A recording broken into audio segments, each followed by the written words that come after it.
আমি doctor Tazkia, physiology department, president Abdul Hamid medical college. আজকে regulation of blood pressure নিয়ে আমি একটু ডিসকাস করব।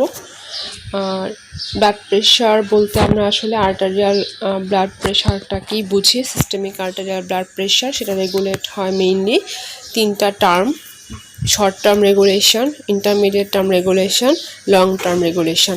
শর্ট টার্ম রেগুলেশন কাজ করে rapidly within seconds or minutes, intermediate term minutes or hours, and long term হচ্ছে ডে, মান্থ অ্যান্ড ইয়ার্স ব্যাপী কাজ করে।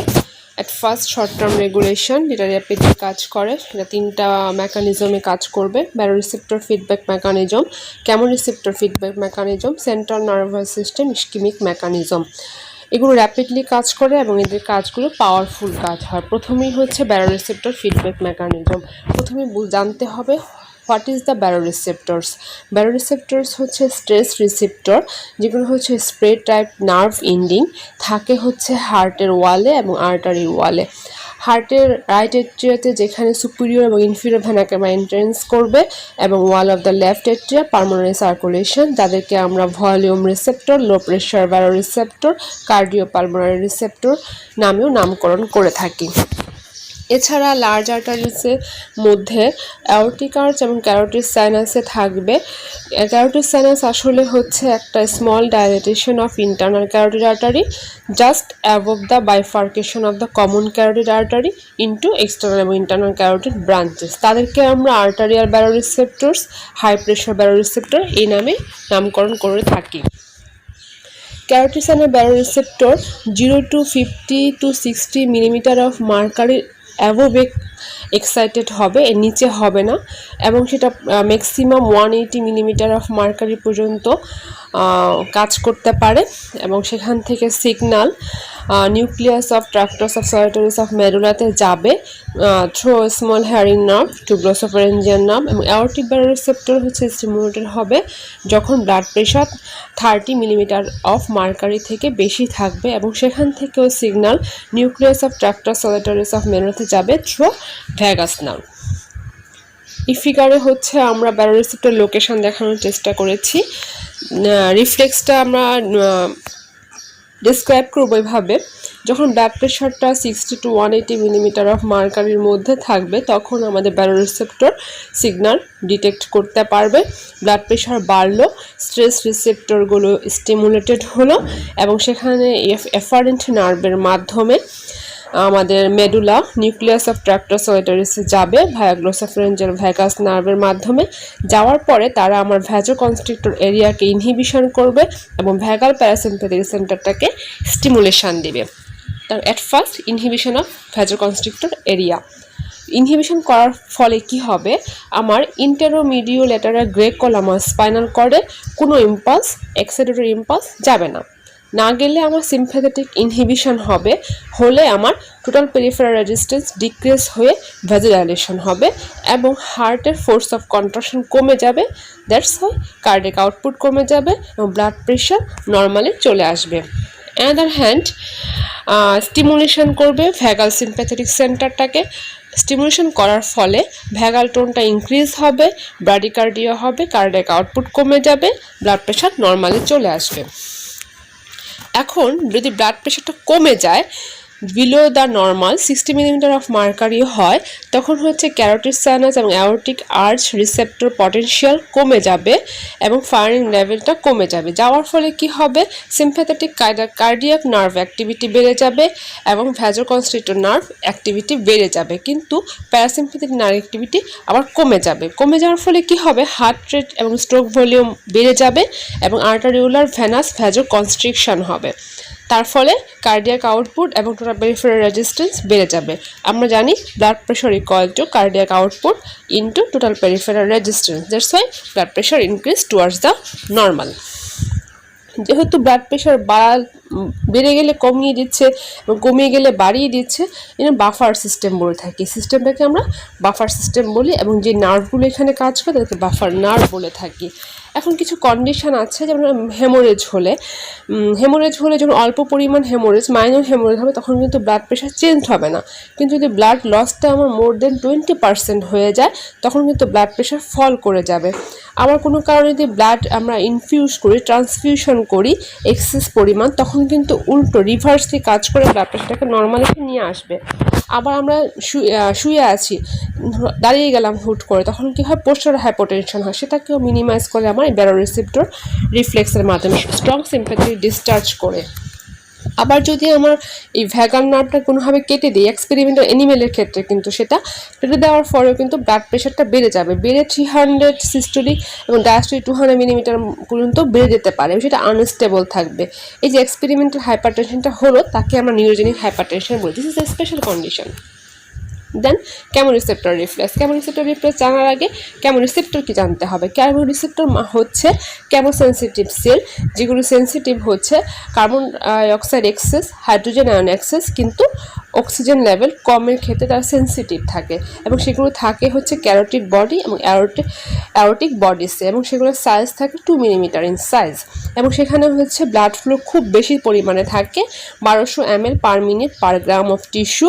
এই কারণে তারা খুব সেন্সিটিভ, অল্প কিছু চেঞ্জ হলে অক্সিজেন, কার্বন, হাইড্রোজেন তারা ডিটেক্ট করতে পারে। তার স্টিমুলেশন কে হলো হাইপোক্সিয়া, মানে দিচ্ছে oxygen concentration, hypercapnia, excess carbon dioxide এবং এক্স হাইড্রোজেন আয়ন অ্যাসিডোসিস। এগুলো হচ্ছে স্টিমুলেটেড ফ্যাক্টর। এবং ওই কেমোরিসেপ্টর কিন্তু ব্যারোরিসেপ্টরের সঙ্গে সঙ্গে কাজ করে, কিন্তু কেমোরিসেপ্টর কাজ করার জন্য অবশ্যই ব্লাড প্রেশারকে আমার 80 মিলিমিটার অফ মার্কারের নিচে আসতে হবে। তাহলে কি হলো, এখানে কার্বন ডাইঅক্সাইড বাড়লো, অক্সিজেন কমলো, হাইড্রোজেন আয়ন এক্সেস হওয়ার ফলে আমার হার্ট রেটটা বেড়ে, কার্ডিয়াক আউটপুটটা বেড়ে, ভ্যাজো কনস্ট্রিকশন হয়ে ব্লাড প্রেশার নর্মালে চলে আসলো।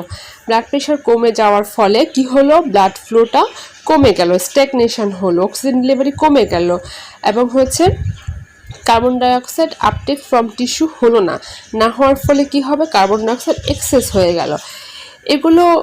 এগুলো হচ্ছে সবগুলোই আমার কেমোরিসেপ্টরকে স্টিমুলেশন করার ফলে কি হবে, আমাদের মেডুলাতে যে ভ্যাজোমোটর সেন্টার আছে সেখানে গ্লোসোফেরেঞ্জিয়াল এবং ভ্যাগাস নার্ভের মাধ্যমে স্টিমুলেশন যাবে, এবং আমার সেখানে ভ্যাজো কনস্ট্রিক্টর এরিয়াটাকে সে স্টিমুলেশন দেওয়ার ফলে আমার ভ্যাজো কনস্ট্রিকশন হবে এবং ব্লাড প্রেশার বেড়ে যাবে, ব্লাড ফ্লো আলটিমেটলি বেড়ে যাবে। তারপর central nervous system ischemic response. এখন যদি ব্লাড ফ্লোটা আমার ভ্যাজোমোটর সেন্টারে কোনো কারণে সিভিয়ারলি কমে যায়, সেখানে আমার নিউট্রিশনাল ডেফিসিয়েন্সি হবে। এই ডেফিসিয়েন্সিটাই হচ্ছে সেরিব্রাল ইসকেমিয়া। এই সেরিব্রাল ইসকেমিয়ার জন্য আমার যে ব্লাড প্রেশারটা ইনক্রিজ হলো, this is the central nervous system ischemic response বলে থাকি আমরা। এখানে আমরা কিন্তু অন্য সবগুলোর ক্ষেত্রে এতক্ষণ যে পড়লাম ব্যারোরিসেপ্টর এবং কেমোরিসেপ্টর রিফ্লেক্স, সেখানে কিন্তু পেরিফেরাল সার্কুলেশনে তারা লোকেট করতে পারে, আর এখানে কিন্তু ব্রেন। আচ্ছা, কেন হচ্ছে সেখানে হচ্ছে যে ব্রেন থেকে আমার কার্বন ডাইঅক্সাইডটাকে আমি বের করতে পারতেছি না ব্রেনের ভ্যাজোমোটর সেন্টার থেকে। কারণ কি, এখানে স্লো ফ্লোয়িং অফ ব্লাড হচ্ছে, তার মানে কি হচ্ছে, আমার কার্বন ডাইঅক্সাইডের লেভেলটা এখানে বেড়ে যাচ্ছে, এবং সিম্প্যাথেটিক ভ্যাজোমোটর নার্ভাস যে এরিয়াটা আছে ব্রেনের মেডুলাতে সেটা স্টিমুলেটেড হয়ে যাচ্ছে। এছাড়াও ল্যাকটিক অ্যাসিড এবং অন্যান্য যে অ্যাসিডগুলো আছে সেগুলোও কিন্তু আমার ভ্যাজোমোটর সেন্টারটাকে স্টিমুলেশন দিচ্ছে এবং আর্টারিয়াল ব্লাড প্রেশারটাকে বাড়িয়ে দিচ্ছে। হ্যাঁ, কিন্তু এই সেন্ট্রাল নার্ভাস সিস্টেম ইসকেমিক রেসপন্সটা ব্লাড প্রেশার 60 মিলিমিটার অফ মার্কারের নিচে না গেলে কিন্তু কাজ করবে না, এবং বেস্ট কাজ করবে 15 to 20 millimetre of mercury blood প্রেশারে।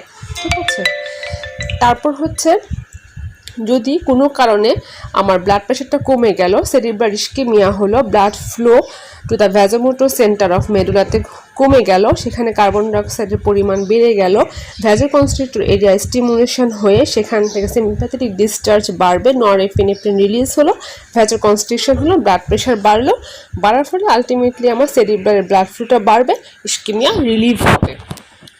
ইম্পর্টেন্স কি, এটা হচ্ছে এতটাই পাওয়ারফুল সিম্প্যাথেটিক ভ্যাজোকনস্ট্রিক্টর সিস্টেম, সে কিন্তু আমার পেরিফেরাল ব্লাড ভেসেলকে টোটালি অকলোড করে দিতে পারে। এবং তখন কি হয়, সিম্প্যাথেটিক ডিসচার্জের জন্য আমার অ্যানাল আর্টারিওলার ভ্যাসোকনস্ট্রিকশন হয়ে আমার সিজেশন অফ দ্য ইউরিন প্রোডাকশনও হতে পারে। এটা হচ্ছে ইমার্জেন্সিতে খুব ভালো র্যাপিডলি পাওয়ারফুলি কাজ করে, যেন একে আমরা লাস্ট স্ট্যান্ড পাওয়ার প্রেশার কন্ট্রোল মেকানিজম বলে থাকি। ইন্টারমিডিয়েট টার্ম রেগুলেশন হচ্ছে যারা কাজ করবে উইথিন মিনিটস আর আওয়ার্সের মধ্যে, সেখানে আছে renin angiotensin vasoconstrictor mechanism, stress relaxation of vasculature and shift of fluid through tissue capillary wall in and out of circulation. At first আমাকে বুঝতে হবে রেনিনটা কি, রেনিন অ্যাঞ্জিওটেনসিন ভ্যাসোকনস্ট্রিক্টর মেকানিজমটা কি, একটু ইলাবোরেশন করে বলবো। What is renin? রেনিনটা হচ্ছে থাকে কোথায়? রেনিন থাকে হচ্ছে আমার কিডনির জেজি সেলে প্রোরেনিন হিসেবে। যখনই আমার ব্লাড প্রেশারটা কমে যাবে তখনই যে সেলে যে প্রোরেনিনটা থাকে সেটা স্প্লিট হয়ে রেনিন হবে এবং রেনাল ব্লাডে চলে এসে ফুল বডিতে সার্কুলেট হবে। এটা হচ্ছে যে সেলের লোকেশন। দেন রেনিনটা কিন্তু একটা এনজাইম, সেটা কিন্তু ভ্যাজো অ্যাক্টিভ সাবস্টেন্স না। সে কী করবে, আমার আরেকটা প্লাজমা প্রোটিন গ্লোবিউলিন উপর কাজ করে সেখান থেকে যাকে আমরা অ্যাঞ্জিওটেনসিনোজেন বলি তার উপর কাজ করে সে এখানে 10 অ্যামাইনো অ্যাসিড পেপটাইড ফর্ম করবে, যাকে আমরা অ্যাঞ্জিওটেনসিন 1 নামে চিনি। অ্যাঞ্জিওটেনসিন 1টা কিন্তু মাইল্ড ভ্যাজো কনস্ট্রিক্টর, সে সার্কুলেটরি সিস্টেমে তার সিগনিফিক্যান্ট চেঞ্জ করতে পারে সে। আচ্ছা, এই রেনিনটা হচ্ছে আমাদের ব্লাডে 30 মিনিটস টু 1 আওয়ার্স পারসিস্ট করে সে অ্যাঞ্জিওটেনসিন 1টা ফর্ম করে। আচ্ছা, তারপর উইদিন ফিউ সেকেন্ড টু মিনিটসের মধ্যে অ্যাঞ্জিওটেনসিন 1টা আবার স্প্লিট হয়ে 8 অ্যামাইনো অ্যাসিড পেপটাইড ফর্ম করবে, যাকে আমরা অ্যাঞ্জিওটেনসিন 2 বলি। অ্যাঞ্জিওটেনসিন 2টা হচ্ছে পাওয়ারফুল ভ্যাসোকনস্ট্রিক্টর, সে আমাদের ব্লাডে 1 to 2 মিনিটস পারসিস্ট করে। এই কনভার্সনটা যে হলো সেটা হবে হচ্ছে লাংয়ের ভ্যাসেলের অ্যান্ডোথেলিয়ামে একটা এনজাইম আছে যাকে অ্যাঞ্জিওটেনসিন কনভার্টিং এনজাইম বলি, সে ক্যাটালাইজ করবে। এই এনজাইমটা শুধুমাত্র লাংসে থাকে এরকম না, কিডনি ব্লাড ভেসেলেও থাকে। আচ্ছা, সে কিন্তু আবার র্যাপিডলি ডিঅ্যাক্টিভেটেড হয়ে যায়। অ্যাঞ্জিওটেনসিন 2 কীভাবে ডিঅ্যাক্টিভেটেড হয়? ব্লাড এবং টিস্যুতে কিছু এনজাইম থাকে যাকে আমরা কালেকটিভলি অ্যাঞ্জিওটেনসিনেজ বলি, সে এটাকে ইনঅ্যাক্টিভ করে দেয়। এখন অ্যাঞ্জিওটেনসিন 2টা যে কতক্ষণ থাকে তখনই সে দুইটা প্রিন্সিপাল এফেক্ট করে। একটা হচ্ছে ভ্যাসোকনস্ট্রিকশন, যেটা আমরা ইন্টারমিডিয়েট টার্মে পড়বো, এবং আরেকটা হচ্ছে সে retention of the salt and water long টার্মে পড়বো। অ্যাট ফার্স্ট ভ্যাসোকনস্ট্রিকশন, সে কী করে আর্টারিওলকে ভ্যাসোকনস্ট্রিক্ট করে টোটাল পেরিফেরাল রেজিস্ট্যান্স বাড়িয়ে দিবে, ব্লাড প্রেশার বাড়াবে। দেন হচ্ছে ভেইনের ক্ষেত্রে সে মাইল্ড ভ্যাসোকনস্ট্রিকশন করবে, করার ফলে আমাদের ভেনাস রিটার্নটা বাড়িয়ে দিবে। আর সেকেন্ড যেটা বললাম আমি, যে লং টার্মের ক্ষেত্রে আমরা ইলাবোরেশন করে পড়ব যে আমাদের কিডনি দিয়ে সল্ট এবং ওয়াটার এক্সক্রিশনটা সে কমিয়ে দিয়ে আমাদের ইসিএফ ভলিউমটাকে সে বাড়িয়ে দিবে এবং ব্লাড প্রেশারটাকে সে বাড়াবে। এটাই হচ্ছে লং টার্ম ইফেক্টের ক্ষেত্রে খুব পাওয়ারফুল ইফেক্ট। সেটা আমরা ইন্টারমিডিয়েটে আছি, যেহেতু ইন্টারমিডিয়েটেই পড়ি রেনিন অ্যাঞ্জিওটেনসিন ভ্যাসোকনস্ট্রিক্টর মেকানিজম। তাহলে কী হলো, আর্টারিয়াল প্রেশারটা কমে গেলে কিডনিতে ব্লাড ফ্লো কমে যাবে এবং সে আমাদের কিডনি টিউবওয়েল দিয়ে সোডিয়াম এবং ক্লোরিনটা রিঅ্যাবজর্ব করবে এবং আমাদের ম্যাকুলা ডেন্সাতে আয়নিক কনসেন্ট্রেশন কম পাবো, তখন রেনিন সিক্রেশন হবে। রেনিনটা কাজ করবে অ্যাঞ্জিওটেনসিনোজেনের উপর, যেটা লিভার থেকে হয়। সেই অ্যাঞ্জিওটেনসিনোজেন হচ্ছে অ্যাঞ্জিওটেনসিন 1টাকে 2তে কনভার্ট করবে, যেটা হচ্ছে যে অ্যাঞ্জিওটেনসিন কনভার্টিং এনজাইম, যেটা মেইনলি লাং এন্ডোথেলিয়াম থেকে আসে। সে কী করে ভ্যাসোকনস্ট্রিকশন করে ব্লাড প্রেশারটাকে বাড়িয়ে দিবে। এখানে ফুলি কাজ করতে 20 মিনিটসের মতো সময় লাগে। এটা হচ্ছে গাইডলাইনের একটা ফিগার। দেন হচ্ছে stress relaxation mechanism. Stress relaxation mechanism হচ্ছে যখন আমাদের ব্লাড ভেসেলে ব্লাডের পরিমাণ বেড়ে যাবে তখন একটা প্রেশার বেড়ে যাবে, কিন্তু এটা প্রেশারটা যখন বেশিক্ষণ থাকবে মিনিটস টু আওয়ার্স, তখন সেই ব্লাড ভেসেলের প্রেশারটা আবার নর্মালে চলে আসবে। এটাকে আমরা স্ট্রেস রিল্যাক্সেশন বলছি। হ্যাঁ, প্রেশার বাফারও বলে, আবার ডিলেড কমপ্লেন্স অফ ভেসেলও বলা হয়। দেন ক্যাপিলারি ফ্লুইড শিফট মেকানিজম। এখানে কি হয়, ফ্লুইডটা এক্সচেঞ্জ হয় ক্যাপিলারি মেমব্রেন দিয়ে থ্রু ব্লাড অ্যান্ড ইন্টারস্টিশিয়াল ফ্লুইডের মধ্যে, এবং এটা কন্ট্রোল করে capillary blood pressure, interstitial fluid pressure, corridor osmotic pressure of plasma. এখন যদি ব্লাড প্রেশারটা কমে যায় তাহলে কি হবে, ক্যাপিলারি প্রেশারটা কমে যাবে। কমে যাওয়ার ফলে কি হবে, আমাদের টিস্যু থেকে সার্কুলেশনে ফ্লুইডটা অ্যাবজর্ব হবে, তাহলে আমাদের ব্লাড ভলিউমটা বাড়বে, ব্লাড প্রেশারটা বাড়বে। এখন উল্টোটা যদি হয়, ব্লাড প্রেশার বেড়ে যায় তাহলে কি হবে, ক্যাপিলারি প্রেশারটা বেড়ে যাবে। তখন কি হবে, ফ্লুইডটা সার্কুলেশন থেকে টিস্যুতে চলে আসবে, তখন আমাদের ব্লাড ভলিউমটা কমে যাবে, ব্লাড প্রেশারটাও কমে যাবে আলটিমেটলি। এই তিনটা যে ইন্টারমিডিয়েট প্রেশার কন্ট্রোল সিস্টেম আমরা পড়লাম, তারা হচ্ছে অ্যাক্টিভেটেড হয় within 30 minutes to several hours, এবং সেটা ইফেক্টিভ হয় লং পিরিয়ড, ডে পর্যন্ত ইফেক্টিভ হয়। তখন কিন্তু আমাদের নার্ভাস মেকানিজমটা লেস অ্যাক্টিভেট থাকে। লং টার্ম মেকানিজমে আমরা দুইটা control system, renal body fluid pressure control mechanism and renin angiotensin aldosterone mechanism সম্পর্কে জানবো। At first renal body fluid pressure control mechanism, এটা জানার জন্য আমাদের আগে যেটা পড়েছিলাম আমরা অ্যাঞ্জিওটেনসিন 2 ফর্ম করেছিলাম সেটা কাজে দিবে। অ্যাঞ্জিওটেনসিন 2টা আমাদের যে সেকেন্ড ইফেক্টটা ছিল, যে আমাদের written the both salt and water, সেটা এখানে ইফেক্টিভ হবে। কারণ সল্ট অ্যান্ড ওয়াটার রিটেন করলে এক্সট্রাসেলুলার ফ্লুইড ভলিউম বাড়বে, সেটাই হচ্ছে আমাদের রেনাল বডি ফ্লুইড মেকানিজম। কীভাবে সে করাবে সেই কাজটা, ডিরেক্টলি করবে, ইনডিরেক্টলি করবে। ডিরেক্টলি করবে সে কীভাবে, কিডনির উপর ডিরেক্টলি কাজ করে সল্ট অ্যান্ড ওয়াটার রিটেনশন করবে। ইনডিরেক্টলি হচ্ছে সে আমার অ্যাডেনাল গ্ল্যান্ডের উপর কাজ করে অ্যালডোস্টেরন রিলিজ করবে, সেই অ্যালডোস্টেরন আমার কিডনির উপর কাজ করে সল্ট অ্যান্ড ওয়াটার রিটেনশন করবে। অ্যাট ফার্স্ট 1 ডিরেক্টলি অ্যাক্ট, সে কী করবে, আমার রেনাল আর্টারিটাকে কনস্ট্রিক্ট করে দিলে আমার কিডনিতে ব্লাড ফ্লোটা কমে যাবে। ব্লাড ফ্লো কমে গেলে কিডনি যে পেরিটিউবুলার ক্যাপিলারির প্রেশারটা আছে সেটা কমে গেলে আমার টিউবুল থেকে ফ্লুইডটা রিঅ্যাবজর্ব করে নেব আমি। অলসো আমাদের টিউবুলার সেল থেকেও সে সোডিয়াম এবং ওয়াটার রিঅ্যাবজর্ব করবে অ্যাঞ্জিওটেনসিন 2, এবং এভাবে সে আমার ইউরিন আউটপুটটাকে কমিয়ে দেবে, এবং নর্মালের থেকে 1/5 লেস ইউরিন প্রোডাক্ট হবে আমার।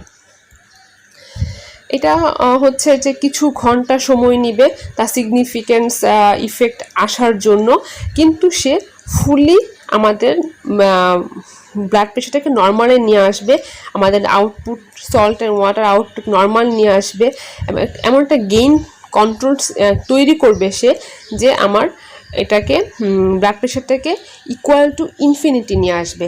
মানে পার্টলি সে ব্লাড প্রেশারটাকে কন্ট্রোল করবে না, পুরোপুরি ব্লাড প্রেশারটাকে সে কন্ট্রোল করতে পারবে। কিভাবে করে, এভাবে যখন আমাদের কী সিকোয়েন্স ধরি আমরা, যে ফ্লুইড ভলিউম সেভাবে বাড়ানোর পরে কি হলো, আমাদের ব্লাড ভলিউমটা বেড়ে গেল। ব্লাড ভলিউম বাড়লে আলটিমেটলি আমার মিন সার্কুলেটরি ফিলিং প্রেশারটা বাড়বে, ফলে ভেনাস রিটার্নটা টু দ্য হার্ট বেড়ে যাবে, কার্ডিয়াক আউটপুট বাড়বে, এবং সেভাবে ব্লাড প্রেশারটাও বেড়ে যাবে। এটা হচ্ছে একটা খুবই স্ট্রং পাওয়ারফুল একটা মেকানিজম, যেখানে যদি ব্লাড প্রেশারটা আমার কোনো ইসিএফ ভলিউমটা বেশি থাকে, ব্লাড প্রেশারটা বেশি আমার, তখন আমাকে নর্মালে যেতে হবে। তখন আমাকে কী করবে, সে আমার বডি থেকে ওয়াটার এবং সল্ট আউটপুটটা বাড়িয়ে দিবে। এই যে ওয়াটার আউটপুটকে আমরা প্রেশার ডায়ালিসিস এবং সল্ট আউটপুটটাকে প্রেশার ন্যাট্রিওরিসিস বলছি। এভাবে সে আমার ব্লাড প্রেশারটাকে নর্মালে নিয়ে আসবে। আমাদের ডেফিনেশনে জিজ্ঞেস করা হয়, আমাদের আসে প্রেশার ডায়ালিসিস কী, প্রেশার ন্যাট্রিওরিসিস কী, এটা বলেই ফেললাম। দেন হচ্ছে অ্যালডোস্টেরন অ্যাড্রিনাল গ্ল্যান্ডের উপর কাজ করে সে কীভাবে আমাদের বডি ফ্লুইডটাকে কন্ট্রোল করে। অ্যাঞ্জিওটেনসিন 2টা অ্যাড্রিনাল গ্ল্যান্ডের উপর কাজ করে অ্যালডোস্টেরন রিলিজ করবে, সে আমাদের কিডনি টিউবুলে সোডিয়াম এবং ওয়াটার রিঅ্যাবজর্ব করবে, এভাবে ইসিএফ ভলিউমটাকে সে বাড়িয়ে দিবে। এটা হচ্ছে আমাদের উইদিন মিনিটসের মধ্যে কাজ শুরু করবে, এবং নেক্সট আওয়ার টু ডেজ তার ইফেক্ট থাকবে। কীভাবে করবে, ব্লাড প্রেশারটা কমে গেল, রেনাল ব্লাড ফ্লু কমে গেল, একই রকম আসলে আগের প্রসেস সিকোয়েন্স একই থাকে। Release of renin from juxtaglomerular apparatus of kidney, then renin convert the অ্যাঞ্জিওটেনসিনোজেনকে অ্যাঞ্জিওটেনসিন 1-এ কনভার্ট করবে, অ্যাঞ্জিওটেনসিন 1টা অ্যাঞ্জিওটেনসিন 2-তে আসবে, অ্যাঞ্জিওটেনসিন 2টা আবার ভ্যাজোকনস্ট্রিকশন করবে, এবং অ্যাড্রিনাল গ্ল্যান্ডকে স্টিমুলেশন দিবে। দেওয়ার ফলে আমার অ্যাড্রিনাল গ্ল্যান্ড থেকে আমার অ্যালডোস্টেরন রিলিজ হবে, যে আমার সল্ট অ্যান্ড ওয়াটারটাকে রিটেনশন করে ব্লাড প্রেশারটাকে বাড়িয়ে দিবে। আচ্ছা, এই যে ইফেক্টটা হলো সেটা হচ্ছে মোস্ট পাওয়ারফুল, আগেই বলেছি। যখন আমাদের বডিতে অ্যাঞ্জিওটেনসিন 2টা এক্সেস অ্যামাউন্ট থাকে সে অটোমেটিক্যালি অ্যাক্টিভ হয়ে যাবে। এখানে ফার্স্ট এতক্ষণ যে আমরা রেগুলেশন পড়লাম সেখানে ফার্স্ট লাইন ডিফেন্স কিন্তু আমার nervous control, second line defence কিন্তু লং টার্ম মেকানিজম। এটা হচ্ছে একটা ফিগার গাইডন থেকে নেওয়া, পুরো সবগুলো রেগুলেশন এখানে কোনটা কতক্ষণে কাজ করে, কি পরিমাণ প্রেশারে কাজ করে, এগুলো সব সুন্দর করে দেয়া আছে। এখানে লাইফ সেভিং হিসেবে কাজ করে যে আর্টারিয়াল যেটা হচ্ছে নার্ভাস কন্ট্রোলটা, আর হচ্ছে সাস্টেইনিং হচ্ছে ইন্টারমিডিয়েট, এবং স্টেবিলাইজিংটা বলতে পারি আমরা বডি ফ্লুইড মেকানিজম। সবগুলো লং টার্ম মেকানিজম কিন্তু যখন স্পেশাল পারপাসের ক্ষেত্রে সবাই কম্বাইনলি কাজ করে ব্লাড প্রেশার রেগুলেট করে আমাদের বডিতে আসলে। এখন যদি কোনো পার্সনের ব্লিডিং হয় তখন কিন্তু তাকে বেঁচে থাকতে হবে, তারপর তাকে ব্লাড প্রেশারটাকে রিস্টোর করতে হবে। এটাই কিন্তু ব্লিডিং হলে আমাদের বডির প্রথম কাজ, বডিটাকে ব্লাড প্রেশারটাকে রেগুলেট করে আমাদেরকে বাঁচিয়ে রাখা। হরমোনাল মেকানিজমের ক্ষেত্রে আমার কোশ্চেন আসে মাঝে মাঝে, hormonal mechanism of blood pressure বলো, ব্লাড রেগুলেশনের ক্ষেত্রে, তখন আমরা কিছু হরমোনের নাম শিখব যেগুলো হচ্ছে কেউ ব্লাড প্রেশার বাড়িয়ে দিবে, কেউ কমিয়ে দিবে। বাড়িয়ে দেওয়ার ক্ষেত্রে হচ্ছে adrenaline, noradrenaline, thyroxine, aldosterone, vasopressin, angiotensin, serotonin. এর মধ্যে অ্যাড্রেনালিন এবং থাইরক্সিনটা সিস্টোলিক ব্লাড প্রেশারটাকে বাড়াবে আর ডায়াস্টোলিক ব্লাড প্রেশারটাকে কমিয়ে দেবে। আর যারা হচ্ছে ব্লাড প্রেশার কমাবে তাদের মধ্যে হচ্ছে vasoactive intestinal peptide, bradykinin, prostaglandin, histamine, acetylcholine, atrial natriuretic peptide, brain natriuretic peptide, C type natriuretic peptide. এগুলো লোকাল কিছু মেকানিজম আছে যারা ব্লাড প্রেশার রেগুলেট করে। তার মধ্যে হচ্ছে ভ্যাজোকনস্ট্রিক্টর কিছু সাবস্টেন্স আছে, ভ্যাজোডাইলেটর কিছু সাবস্টেন্স আছে। অ্যাট ফার্স্ট ভ্যাজোকনস্ট্রিক্টর, তারা আসলে আসবে হচ্ছে ভাস্কুলার এন্ডোথেলিয়াম থেকে, যাকে আমরা এন্ডোথেলিয়ান ডেরিভড কনস্ট্রিক্টিং ফ্যাক্টর বলে থাকি। কমনলি এন্ডোথেলিন আছে আমাদের, সে হচ্ছে যে ব্লাড ভেসেল স্ট্রেসিং হলেই প্রডিউসড হবে বাই অ্যাক্টিভেটিং ফসফোলাইপেজ, যেটা হচ্ছে আমাদের অ্যাক্টিভেট করবে প্রোস্টাসাইক্লিন এবং থ্রম্বোক্সিন A2কে। এরাই কিন্তু ভ্যাজোকনস্ট্রিক্টর হিসেবে কাজ করে এবং ব্লাড প্রেশারটাকে বাড়ায়।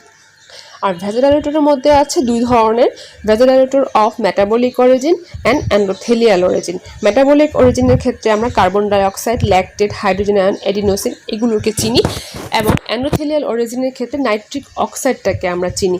নাইট্রিক অক্সাইডটা আসলে আসবে আর্জিনিন থেকে, এবং সিনথেসিসটা স্টিমুলেটেড হবে acetylcholine, bradykinin, substance P, paternal breakdown factor VIP, এগুলোর মাধ্যমে। যদি ডেফিসিয়েন্সি হয়ে যায় আমাদের নাইট্রিক অক্সাইড ভ্যাজোডাইলেটর যে সাবস্টেন্সটা আছে, তখন কিন্তু আমাদের হাইপারটেনশন ডেভেলপ করবে, কারণ ভ্যাজোকনস্ট্রিকশন হবে, কনস্ট্যান্ট ভ্যাজোকনস্ট্রিকশন হবে।